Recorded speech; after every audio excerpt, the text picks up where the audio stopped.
Hello and welcome along to today's episode, where I have, for the first time on these channels, I've got a friend, I've got a guest, and we're going to be discussing uh, the current state of play, the current political state of play in Northern Irish political affairs, both at the national and at the local levels. So I would like to invite along my first guest on these channels, Corey French. And you might immediately see a little bit of similarities here, not just in the looks, but also in the name. So Corey is a relative of mine. He is also, however, a political activist in Strabane and the county of Tyrone in Northern Ireland.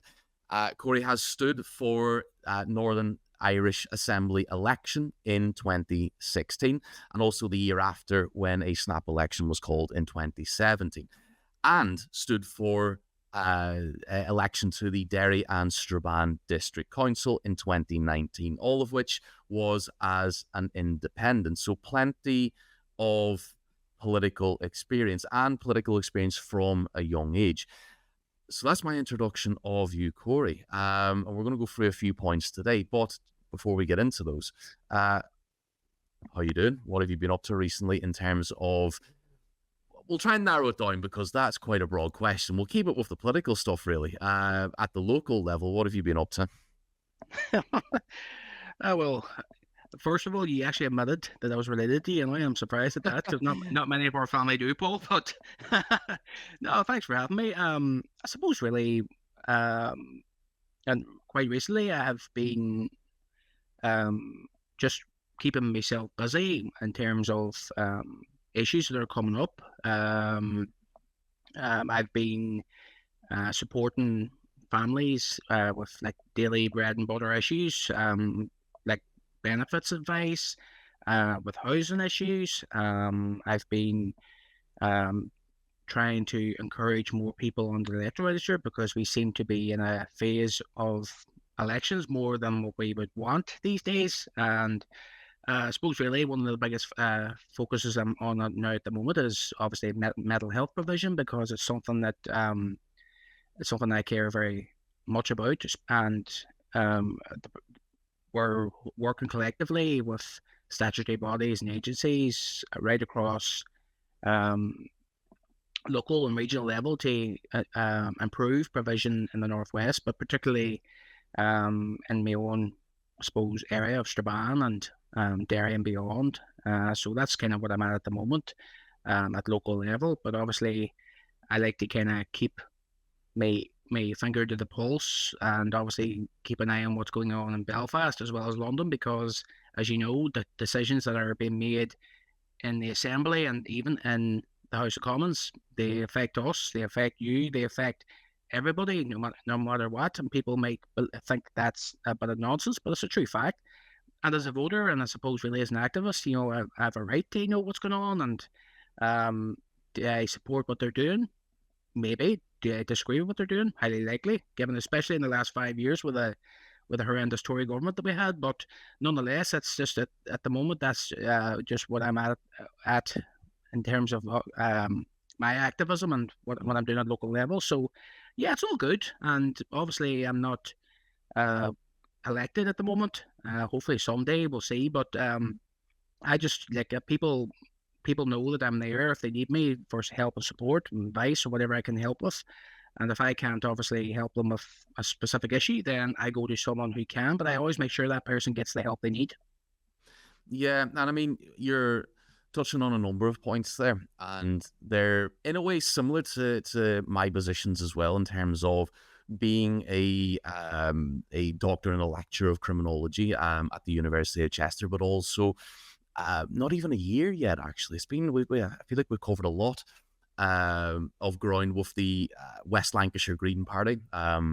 In the mainland of Britain, where we're dealing with similar issues than what you've pointed out as well, and it's quite beneficial to understand and to know and be knowledgeable about what's going on, not just at national level, but how that transcends to local level politics and local level lived experiences as well. And I think that probably brings us nicely into what is maybe the first kind of talking point from the Northern Irish perspective in terms of Stormont, because for anybody that is watching that doesn't know, Northern Irish politics is a little bit volatile at the best of times. And Stormont, since the signing of the Good Friday Agreement, it has,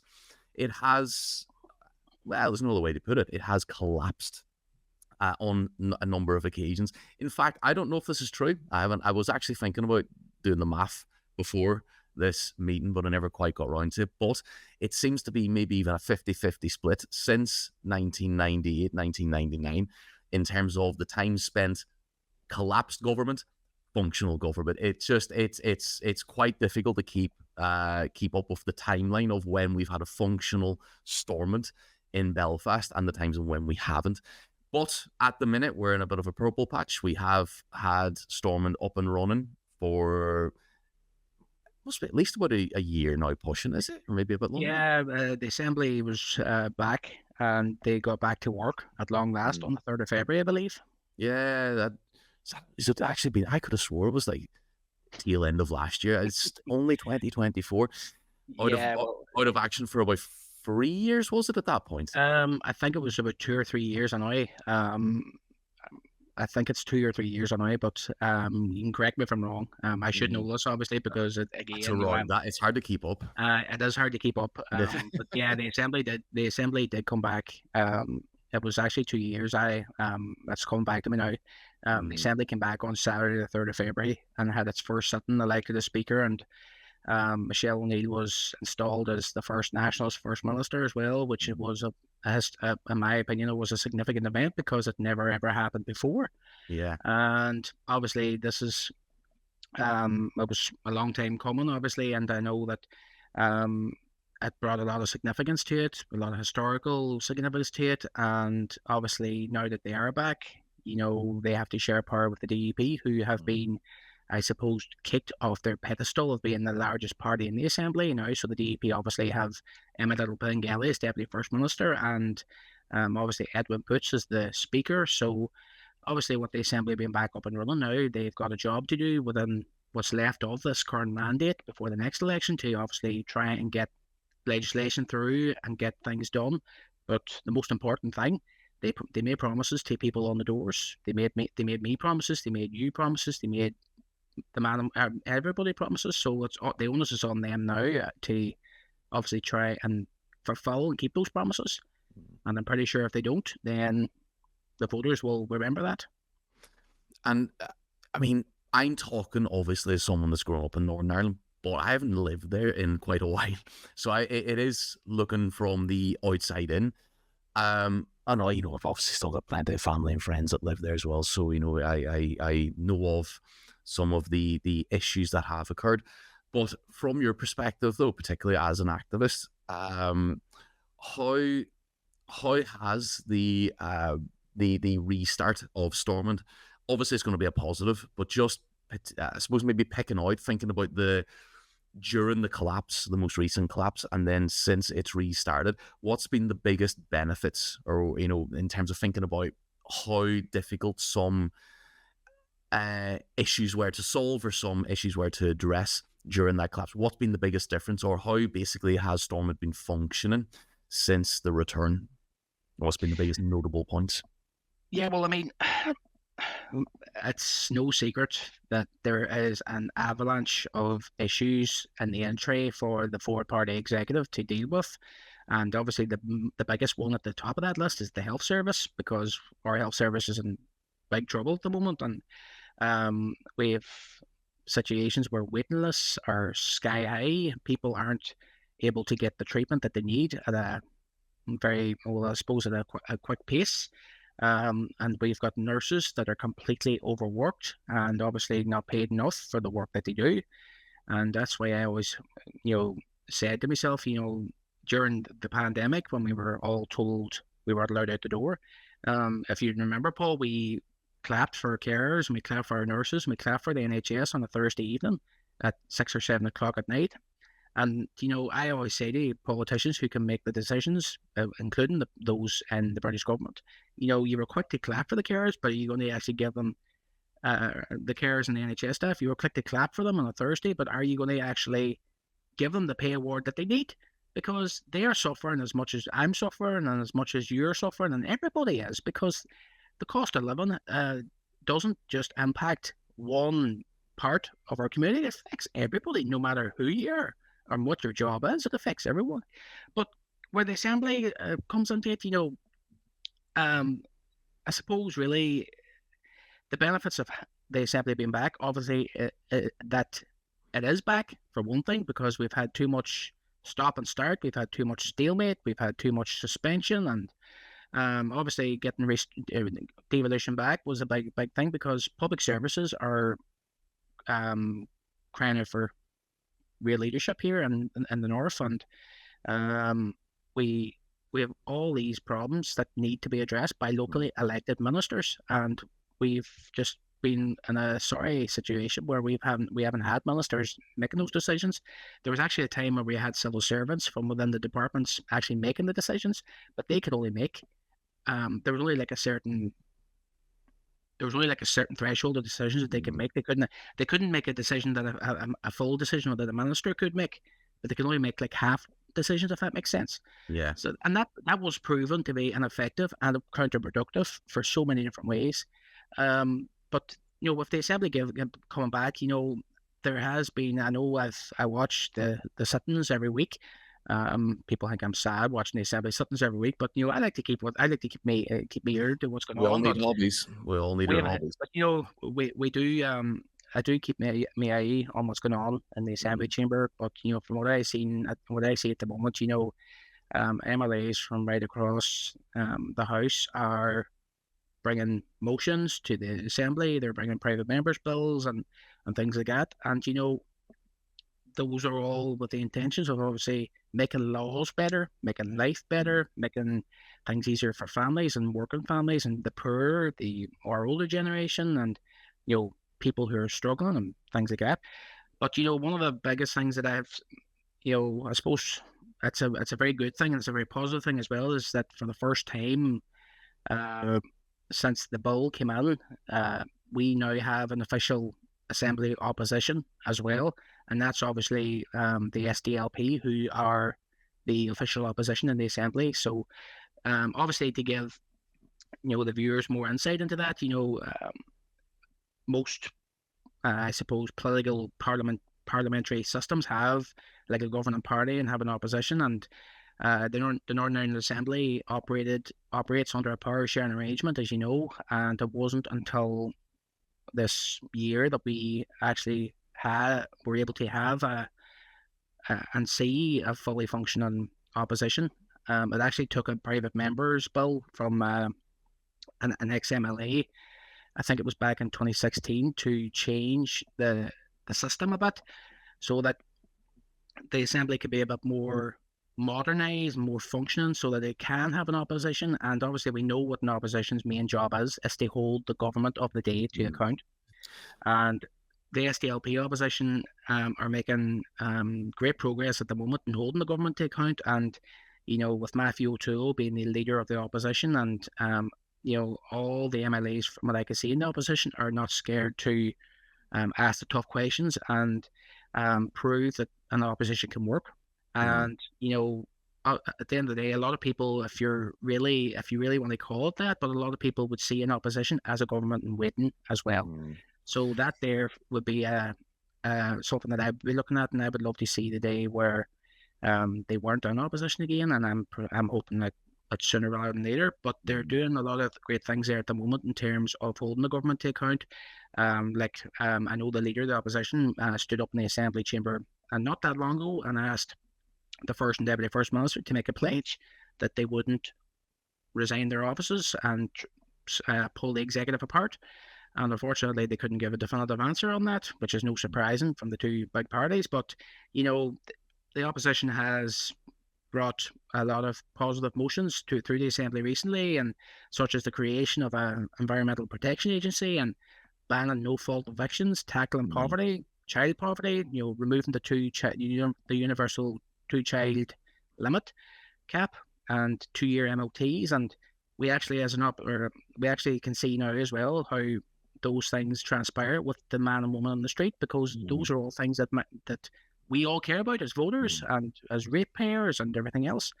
And I suppose really with the opposition being in place as well, they have an automatic right to chair the Public Accounts Committee as well, which is basically a scrutiny body as well to ensure that public finances are being spent as they should, and to scrutinise issues and faults and discrepancies with public finances as well, and financial misuse and so on as well. And obviously chairing the Finance Committee in the Assembly as well, which also ensures that the Department of Finance is doing the job that they should in terms of finance and government departments and public sector and so on and so forth.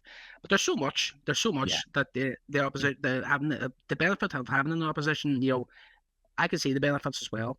Obviously, I wouldn't like to be in opposition, but nonetheless, it's not a decision really that the politicians can make. It's up to the voters at the end of the day. So no, I do see the positives with an opposition as well, but it does have a positive impact on how the Assembly is running, and how debates and how flavours of debates and moods can change as well. So no, do you know what? I'm leaving to kind of answer the broader question that you had about the Assembly.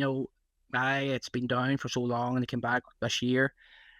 I do believe that we need to give all the parties, including the opposition, an open mind and a chance to make it work, because too much is happening. Public services are in trouble. Nurses, doctors, teachers, workers from all across the divide, our older generation, they all care about, they just want leadership. They want Stormont to work. I want Stormont to work, and everybody does. So let's just give them the chance to do that. And obviously the voters can then decide, and I think it's 2 years' time, the next Assembly election, but hopefully it's 2 years' time, and it's not here in England, or 2016, I think it is. I'm sure we're in that same cycle as well. I think it's 2026 or 27. 2016, sorry, 2026. Yes. But no, listen. If people are satisfied with how the Assembly has been working in this mandate, then obviously they will make that clear through the ballot box. But obviously, give them a chance. They're back now. Let them get on with the job, because that's all we want them to do, is just get on with it. And I think that's well covered. For the benefits and the I suppose the operational functions of Stormont, and indeed any kind of government, because I think that in mainland Britain, it's easy to take for granted over here how much of an impact it would have for a government to not be functional. And because of in the scheme of the United Kingdom, let's face it, in terms of population, in terms of economic benefit, and or in some cases economic drain, whatever it is, Northern Ireland is kind of nearly seen as being the runt of the litter. So many times, especially over the last, post-Brexit referendum in particular, the people in the mainland of Britain have been finding out more about Northern Ireland. That for us is, as part of our lived experience, or you're technically still your lived experience.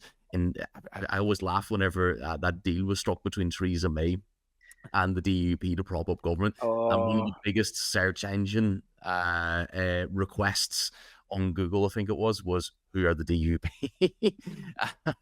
And I had to laugh. I remember telling students they're partly your problem now, kiddos, because we've been dealing with them for quite some time. And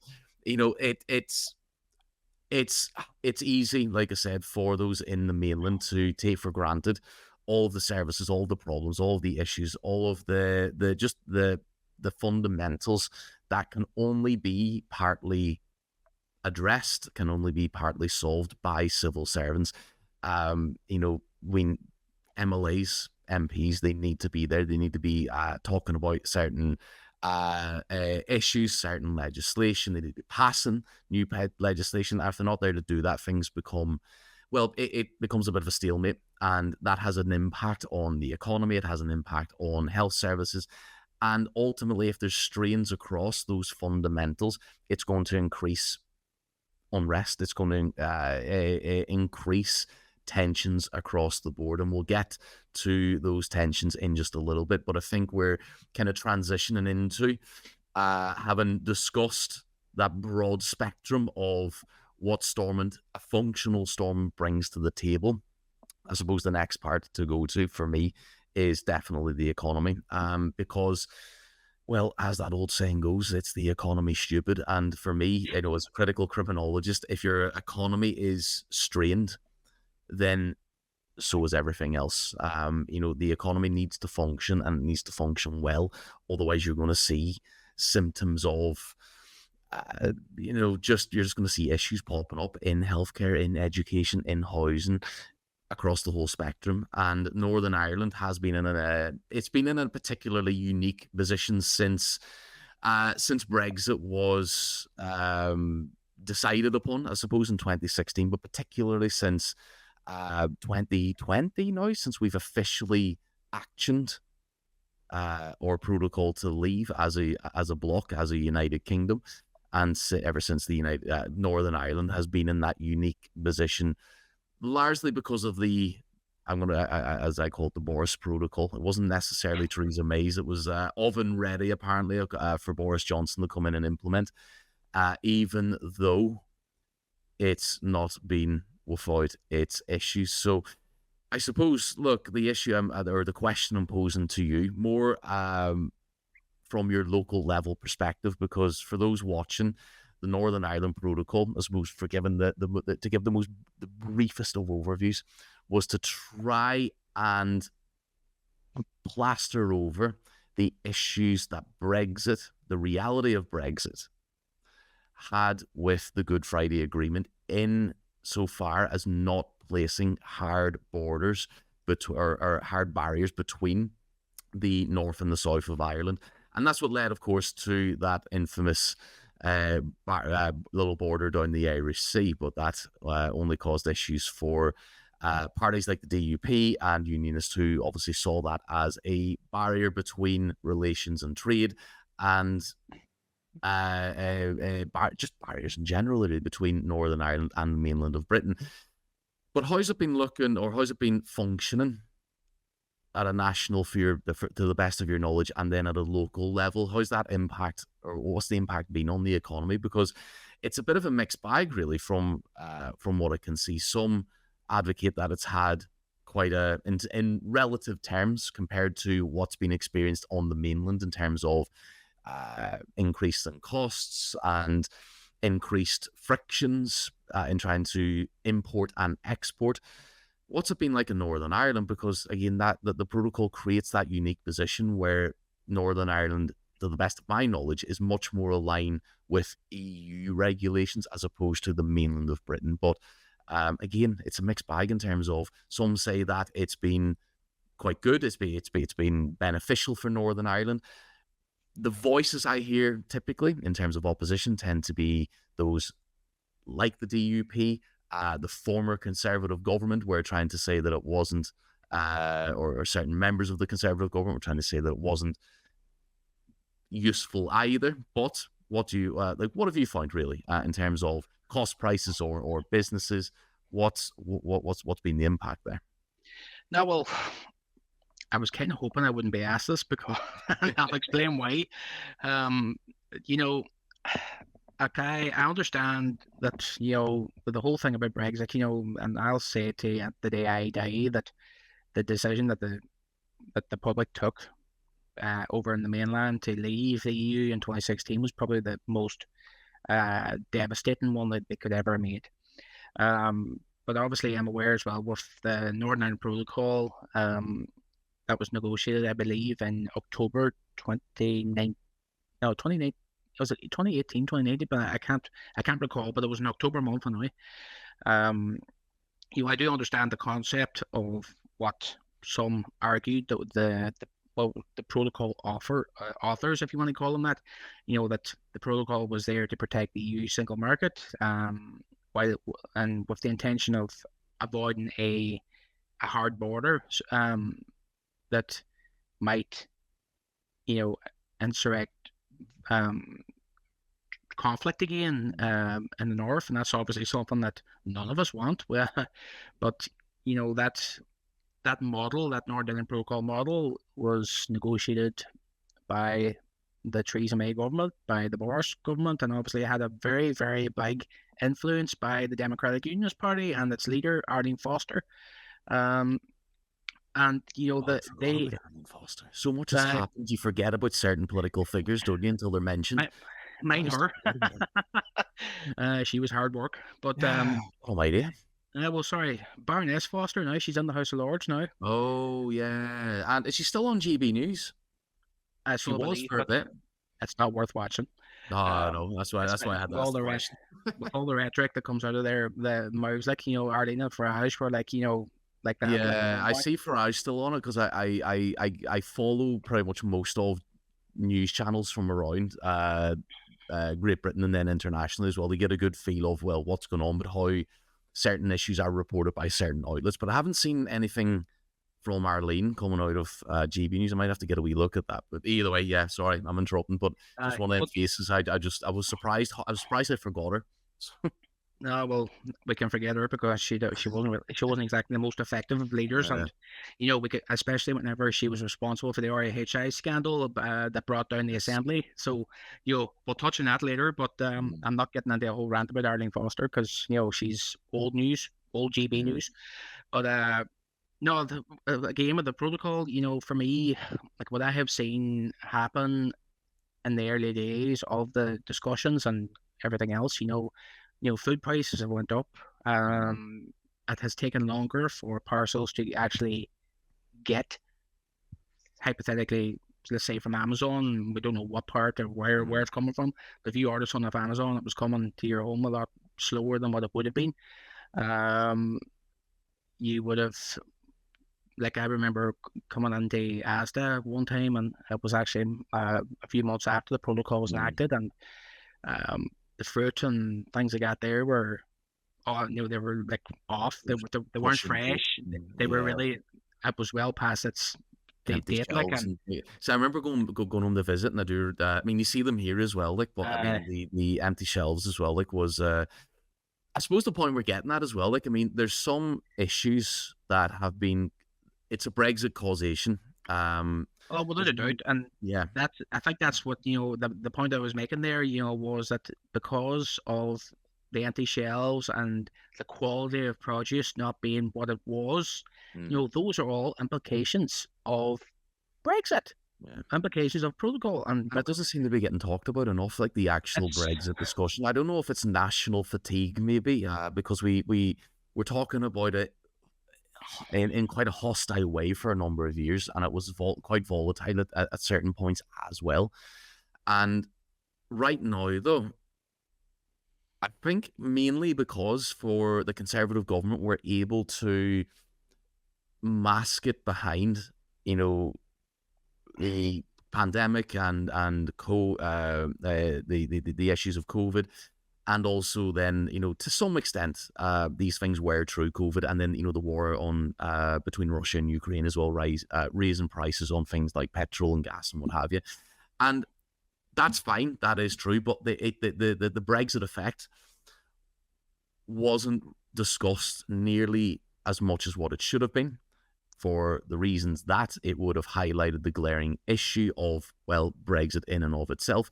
But I think that, and I get the feeling that because of the previous government's ability to essentially not talk about Brexit and instead attribute rising costs and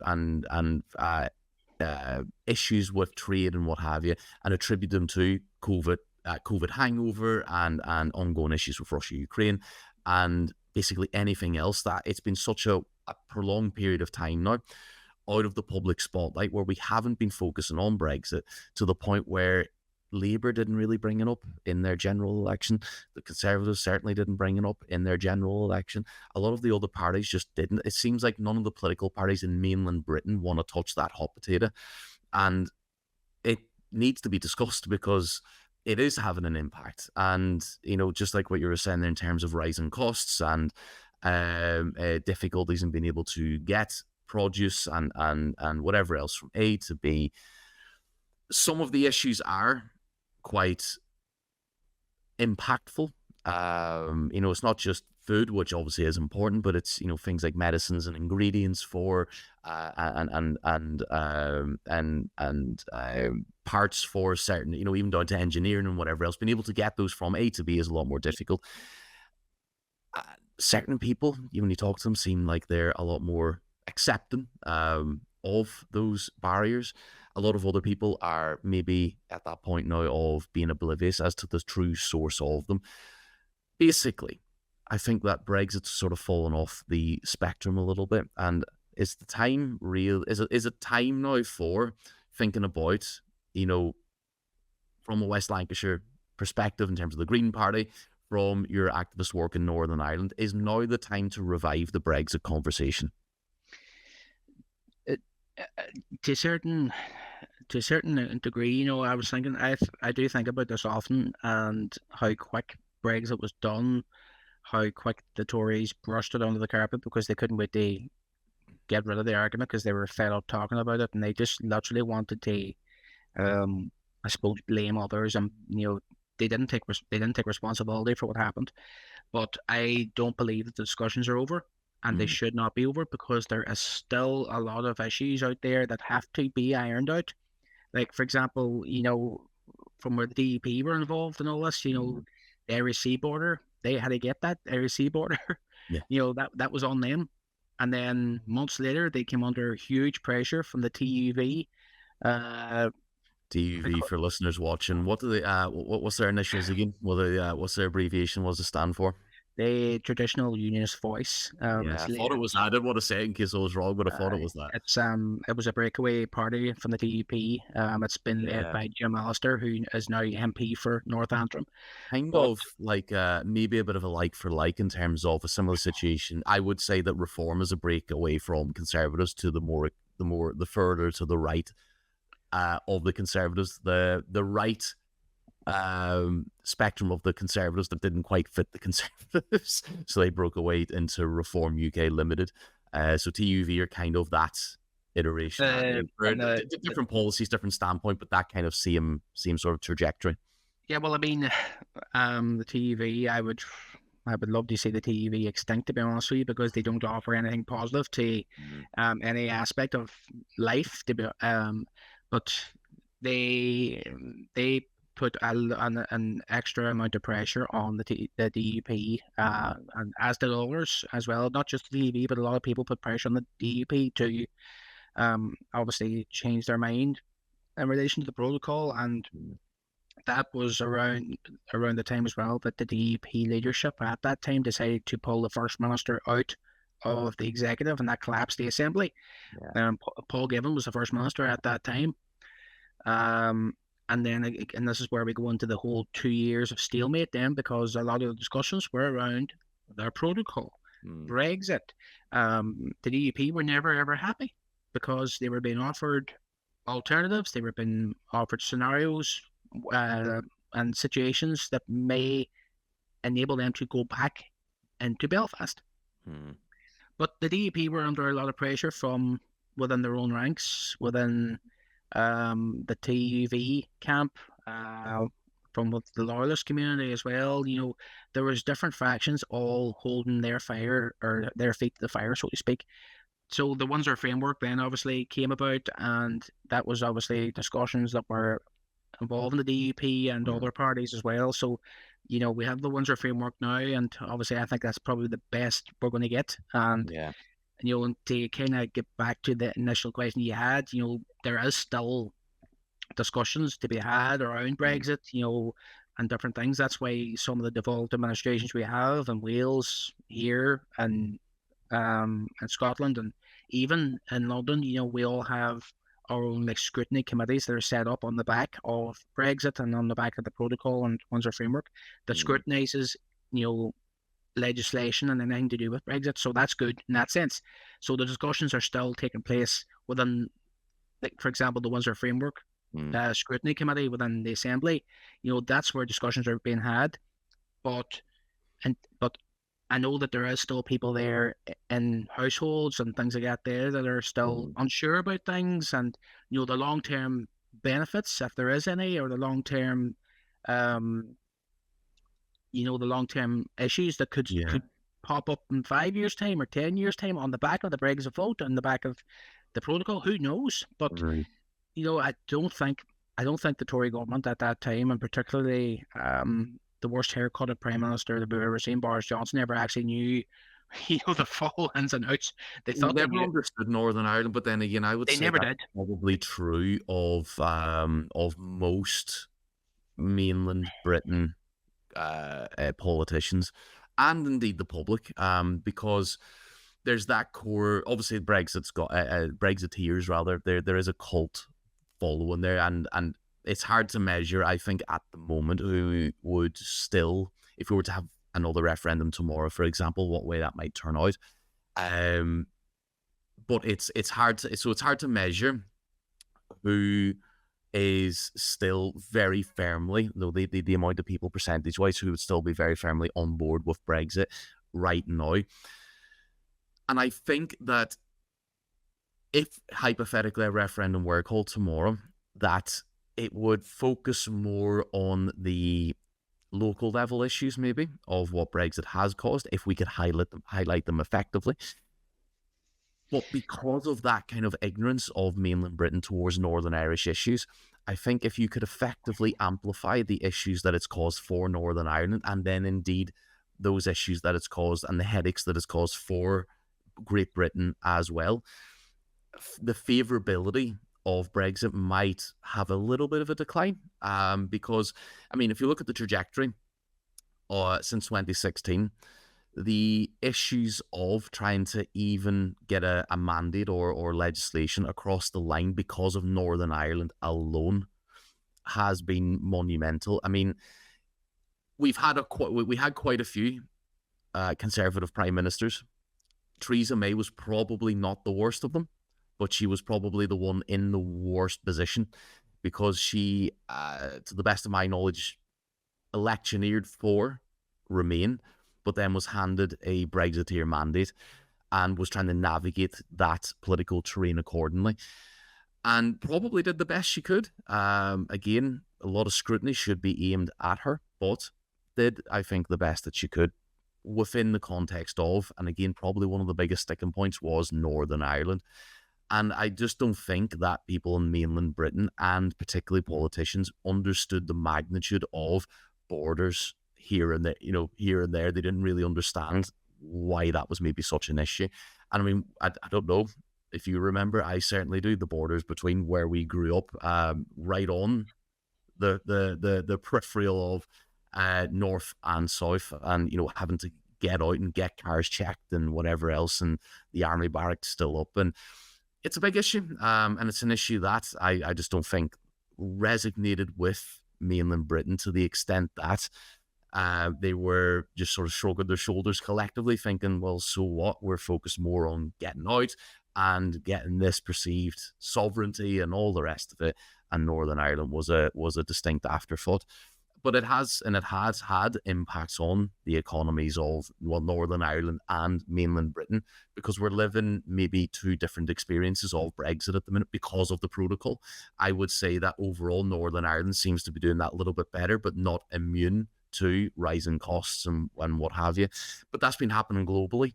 I would think that Northern Ireland's been dampened, or those the negative impacts of that has been dampened somewhat because of the protocol. So basically, from what I can see, is overall probably for the betterment of people in Northern Ireland that protocol has been put in place, despite its scrutiny. And where we see benefits to the economy, we also see benefits then, like I've mentioned earlier, to other realms of society, and to try and navigate that through a few issues like we said we were going to do today. It brings us then to healthcare, I think, because effective healthcare in the United Kingdom requires a significant level of funding. It requires a significant level of, especially in Northern Ireland, cooperation across civil servants and MLAs, both green and orange, to effectively push through policies and strategies and what have you that will allow for, well, health service and indeed other services to function well. But like economic pressures, Northern Ireland's not been immune to healthcare problems as well. So at a local level, what are we seeing? What's the sort of the big issues for people at the minute with regards to healthcare? Well, biggest thing, well, actually two things, especially because it was actually quite recently, and that I've had the experience as myself. But getting an appointment to see a GP is it's, I mean, hard work. That is really, really serious at the moment. Trying to get in to see a GP, and you could be sitting on your phone from about 8, 8:15, and trying to ring down, and you could be number 57 in the queue or something like that before you could actually get put through to the receptionist. And um, you actually have to tell the receptionist what is wrong with you now.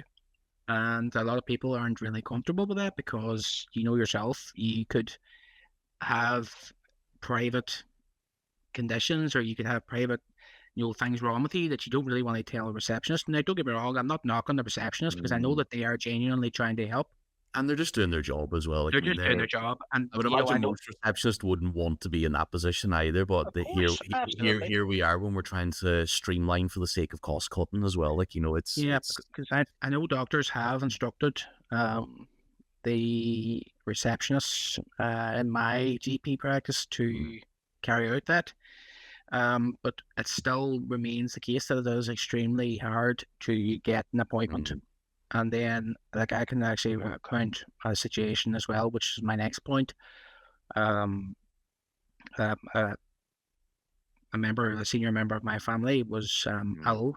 We didn't actually know the full extent of how ill that person was until we realised. But basically, they had to go to accident emergency down at Alban in Derry, and they were there for nearly 2 days, sitting in A&E departments, and the amount of people that were there, kids and old people, and people who were lying sleeping on the floors, and people who were just really in dire straits and really, really needed attention. Like, they weren't getting it. Why were they not getting it? Because the nurses on the A&E departments were flat out, and I mean flat out, and they were doing the best they possibly could. And I actually recall going down to A&E that evening because I had to take that member down some belongings because they were waiting on a bed. And as soon as I walked into the A&E, I had a massive lump in my throat, and I just looked around and I seen old people sitting scared and worried and obviously vomiting, and I seen kids running around bored and crying and everything else, all just sitting there for hours and days not being seen. The nurses in that hospital are trying their hardest, and I mean their darn hardest, to get around everybody, but you have to take into account as well, the nurses are people as well, and they are genuinely trying to do the best they can. So then I had to go outside then and really think, to myself, because it was really packed and I just needed fresh air. And I remember sitting thinking to myself, why are we in this situation? And a lot of it is down to lack of funding. And a lot of our block grant that we get from London, a massive chunk of that goes to the health service every monitoring round, but it's not enough. Yeah. It really is not enough because, we have huge waiting times, as I just touched on. We don't have enough beds in our hospitals. People are going to credit unions and to banks and getting loans out just to go to Ballykelly and to go to private clinics to get seen quicker. That's not helpful. Especially whenever the crown jewel, so to speak. It's becoming a bit of a tired description now, but the crown jewel of the United Kingdom is the NHS and the health service that we all pitch in for. And I mean, as a critical criminologist, I always, when we talk about issues like what we've been talking about so far, but particularly when we come to things like healthcare, as a critical criminologist, my mind immediately goes to the economic ideology that we're all subject to. And I mean, introduced as far back as the 1980s under Thatcher, and then, amplified and exacerbated ever since. And this includes 15 years of New Labour, of course, 14 to 15 years of the most recent Conservative Party. In fact, if anything, uh, just exacerbated under austerity measures brought in the 2010s by that party.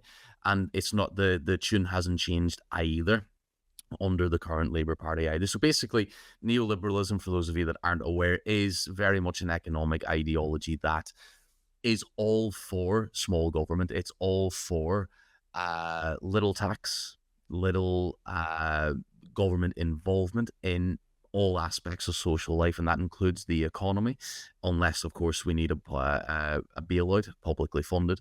Then, of course, the tune changes. But it's all for little involvement in health services, education, whatever else. And it's done a masterful job at really tainting the notion that, heaven forbid, we all kind of pitch in via taxes and we get something back out of that again in terms of efficient healthcare services, libraries and buses that run, and bringing things under national alignment again. Like, I'm trying to remember what the Labour Party have said they're going to bring back under. Was it railways? I think it was railways. They said they're going to bring back. They were on about bringing the railways back into public ownership again, I believe. Maybe water as well. I'm nearly sure they mentioned there was railway. There was a few things that Labour came out with, but here time will tell whether they fall through on that. Yeah, but I mean, that's the broad picture. That's the kind of ideological. It's not even theoretical. It is in practice, that neoliberalist ideology, and austerity was a big amplification of that. Drastic cutbacks from government, and how that impacted then for the rest of the United Kingdom was we saw less of everything. Libraries were closing, massive strains on the NHS, and we're seeing that at a local level. So the big decisions that are made that go over a lot of people's heads, because, to be quite frank, they can be boring at times. It can be a bit dry to talk about it, which is why I'm not going to lean too much more into that. But it does translate. The only thing that trickles down is the hardships, not the benefits. And I'm thinking about Liz Truss whenever I say that. and her notion of very much. Leave her alone, Paul. She's had a bad week. She had a bad week. It was, yeah. She had a bad week with her lettuce. Yeah. But I mean, yeah, but look, under this economic ideology, the thing that trickles down most is the hardships, and it's felt most by those, further down the economic social ladder, shall we say, those just at the grassroots, the everyday person. So when we see restrictions on or limitations on healthcare, it's decisions made at the top, and decisions that have been made a long time ago that are currently still being supported. They're currently still being implemented. And the only way to change that is to vote differently. And I was hoping it was inevitable that Labour were going to see a landslide. I mean, that was on the cards for a long time. Idealistically, though, I was hoping for a bit of a coalition government to kind of dampen what would be the continuance of more of the same in terms of the economy in particular, because I knew it would have very little impact on the trajectory of what the Conservatives have been doing over the last 14, 15 years, and what New Labour were doing as well for the 15 years or so before that.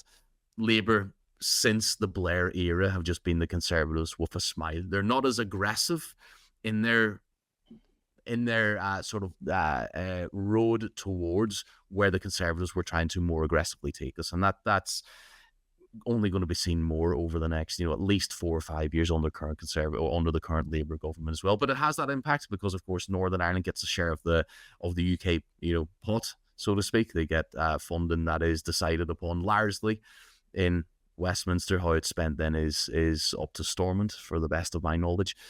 And like in the mainland, healthcare takes up a big part of the budget, and there's just not enough at the minute. And waiting lists. The thing is, too, when we're talking about funding for the health service, I do understand, a lot of our tax and, a lot of our rates and things, if you want to call it that, they all go into funding public services. And our buses, our trains, hospitals, and even schools and pub and libraries and Sure Start and things like that there, Mm. which was another thing too that the Tories tried to really put the hatchet through. But another thing as well that I would like to see Labour try and do as well is look at these big massive companies Mm. like Google, Amazon, um, you know, Shell, and those big, huge international companies that are here. Yeah. You know, we've got we've got people like Amazon and Google in the Republic of Ireland down in Dublin, and I'm pretty sure there is people like that as well over in the mainland. Oh yeah, And yeah. they're not paying their fair share. No. They're not paying their fair share tax, It's and the it's money. actually one of the Green Party policies that we should tax up to only up to the point of about 2% of wealth for people over making or have who are either making or who have over about 10 million in wealth. That would go back into the public purse and could be spent on things like housing, like education, healthcare, library provisions, transport, all of that, because they're not pitching in enough. And They're not paying enough, and the big millionaires and the big bankers and everything else, they're not paying their fair share. And I actually heard one. I won't name the person obviously because I can't, but I actually heard one billionaire in what part of Illinois? It was a part of London. I can't Mhm. remember off the top of my Wimbledon. It was, Right. and turned around. I know you ain't got no Wimbledon. But he actually turned around and made the point when he was actually asked why isn't he paying enough tax because he's basically getting off lately Mm. in terms of the amount of tax they contribute to society. And this member of the public turned around and says to him, you're not paying enough tax. If you actually paid, if your company and your corporation paid this amount of tax um, into our health service, can you imagine Mm. the amount of nurses we would be able to employ? And the amount of beds and potentially new hospitals we could build. And Yeah. that person turned around and says, I pay enough taxes. And, if people start asking me this question over and over again, I'm going to pull out and move to India or something like that there. I think. Yeah. But you see, this begs the question, why isn't the Starmer government and Rachel Reeves not looking at these big billionaires and these people that are making a fortune of money, wags of cash all the time, Mm. when probably people like me and you and all the rest of it aren't even making Yeah. even a smidget of that. No. The money that could generate from those multi-billionaires and those people who are here in the Mm. UK, who are here in Ireland, I think the health service could be a lot better off if the tax on those kinds of people Mm. were looked at and revised. A Yeah. big difference. It would make a big difference. Not And even just the health service, but public services as a whole. yeah, and I mean it's a point that I always go back to as well, particularly when I'm teaching classes at the university, when I'm trying to teach my students about um, the deflection tactics. Because again, it comes back to that ideology, that economic ideology of neoliberalism that comes along with contorted efforts to deflect the limelight away. It's basically don't look at the wealth, don't look at the privileges of people who are already doing well. Let's look at other issues that are, in comparison, trivial. Let's not blame, let's not look upwards. Let's look left and right. Let's look at the lefty wokey snowflakes that are trying to corrupt kids with cultural issues in schools. Let's look at the far right and all the rest. And of course, look, there's issues on the grassroots that need to be addressed, but a large part of the unrest that we see in the United Kingdom, that we've seen in predominantly Belfast, but I think we've seen parts of it in or flashes of it in Derry as well. The recent unrest that's been manifested, and I mean, the spark for it was probably Southport and a couple of other things pepper out. Certainly the Southport issue, which we're not really going to delve into, but it was maybe the spark that was needed to, or that ignited an exhibition of issues that have been long standing and long in the making. I would say that it's a combination of economic strains and we're seeing a lot less people are paying a lot more. And I don't know about yourselves over there. No, I keep forgetting what you guys pay for in terms of, you don't pay for water. It's not a No, not no yet. Anyway. council tax either. There has been talk of that there are of water charges, but I don't think that will go Yeah, down too well by the public, especially but I mean, with nationalists being at the helm. Belfast, yeah, water charges is a no-no. Like, yeah. And then like but we're paying like our council taxes and everything are going up, and we're seeing like we're being told you're going to have to pay more, but you're going to see less. We're going to see water charges going up as well because of, and that's an issue for another day, but the mishandling of the water companies, and we're being expected to increase our water bills to pay for repairs that they should have taken care of, so they can essentially stop pumping crap into the rivers. Discussion for another day, but the point I'm getting at is, in mainland Britain, in the United Kingdom, we are expected to pay a lot more for a lot less. Those at the top of the economic ladder are continuing to evade. And instead of looking upwards, instead of this being an issue of hierarchy, we are often our attention is often collectively deflected sideways to the left and right of the spectrum. So we're arguing amongst each other. And I think that was manifested recently, where, protests and counter protests and whatever else was much seen as being a bit of a left and right, when it would be much more productive for us to have a meaningful movement that looks upward, that looks at the structures in society and tries to do more to change them, because that would filter down much more meaningfully to the local issues that we're seeing across the board as well. I don't know if you feel any differently about that, but I mean, for me, I try to, and it is difficult to not look as left and right, but to try and look upward as best you can. Look, if you go left, if you go right far enough, you're going to see common issues. But we've got a lot less in common with those higher up that social ladder, because they're not living the same strains as everybody else. And I don't know about your opinion on that, but that's typically where I try to redirect my train of thought. And when I'm in classrooms, I try and redirect it that way as well. Yeah, I understand what you mean. Absolutely. Look, I've always had my opinions and things like that there, but I always try to be broad in my outlook as well, because I know that like I would be a center left at times, with my views and opinions and things like that, but I always have to remember,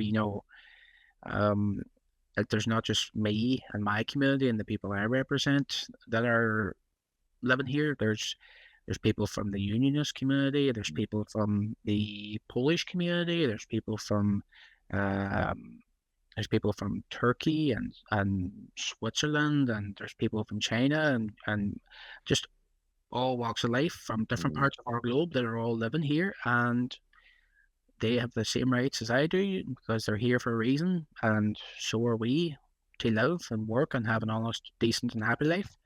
And I always remember, when we were looking at what's going on now, and I'm just, as I look at the tagline there, just about the UK unrest and tensions that we have seen, I always think back to that phrase, or to that statement that the late Joe Cox used to say, that there is more in common than there is with us than what there is that would divide us. But there is more in common with our people at the moment. We actually have so many things and so many going on, and so many similarities. And this whole idea that we can live together and as a united community is something that I care very deeply about. But what the images and the scenes that we've seen in the last few days and weeks between what's going on over in the water and even in Belfast and other parts, and the attacks on our ethnic community, and businesses being attacked and homes being attacked and people basically told to go back to their own country. I mean, who do these people think they are to do that, to attack people simply because of the colour of their skin? It is absolutely horrendous, and that is not who we are. And I think that's a good point to draw upon as well. Is to again, it sort of echoes what I was saying too. Is that if you go if you go far enough left or right, you're going to see common ground. And I think those that are too polarized often forget that the issues and the strains that they're maybe campaigning about or protesting about are shared. They're shared left, right, they're shared across that grassroots level. They're not necessarily shared the further up that social ladder that you go. And I think that needs to be a concerted effort to redirect towards maybe the source of or issues at the minute, because I don't see a lot that's going to be fixed under the current Labour government. I hope, and so far it's looking true, that they'll bring a little bit more respectability. I think we can give them that. I think that they'll bring that little bit more credibility back to governance, and hopefully it steadies the ship as well for, in Northern Ireland, because you don't want to see another collapsed government there, and yourself, you're going to be looking towards maybe an election that you're going to be an active participant in at the next time or the next opportunity as well in 2026, not 2016, 2026. That's and hopefully at the very least, hopefully Labour will bring that, and that filters down as well, hopefully into Northern Ireland, the Northern Ireland political situation as well. And yeah, I think that's probably a good point. We could talk about the UK unrest and tensions in Northern Ireland a hell of a lot longer, but there's so much. But it's a conversation the next time. It's a conversation that no doubt would take a lot longer than an hour, maybe a lot longer. But I think everybody is the overwhelming majority of people in the UK and Ireland are all singing off the same hymn sheet with this issue, anyways, and we all know what those opinions are. So it's a discussion no doubt we can have for another day, like, you know what I mean. Yeah, we'll leave ourselves something to talk about on our next episode, sure will we? Because I think we could talk for a bit longer, but I feel like we've probably covered quite a bit of ground, and maybe next time we're on, it will be more of a focused discussion, maybe on a couple of other points, one or two issues maybe in focus, to really pick apart that a little bit more in depthly. But I feel like we've covered quite a bit of ground, so we'll maybe wrap up there, shall we? I think so. Thank you for coming on today. I know it's been a first for me to host. I'm assuming it's been a first for you as well, being on a podcast. No. Is it? No, you've been on plenty, have you? No, it's my first with the podcast. Right. But I have done interviews and radio and TV and things like that. Yeah. But no a podcast is a new one for me, because I know a lot of people who do podcasts for different things, and I think they're good. I think they're very good, and stuff like that there. But no, definitely a podcast, but not interviews. Well, there will be other opportunities, absolutely no doubt. And I mean, thanks for today, because it has added quite a bit of discussion. And I mean, like I said right at the top of the show as well, it's kind of, for me, the length of time I've not lived in Northern Ireland now, it's been it's more of a, I'm an outsider looking in at this point, and it's good to have that inside perspective from somebody like yourself, who is active, who has been very much at the heart of local and national issues as well. So thank you for that. And with that, I think it's time to wrap up. So thank you guys for listening. If you're watching this in the full form episode, most likely on YouTube, there will be more episodes, more guests in the very near future, and I hope you've enjoyed some of the content, some of the topics that we've discussed today. And we'll see you again hopefully very soon. So keep a lookout for what we've got coming up. I will be posting quite frequently, as I typically try and do, across Instagram, Facebook, TikTok. What else am I on? That's the main ones, I think, for now. So we'll keep it with that, and I'll let you go. So thank you for that, and we will see you again next time.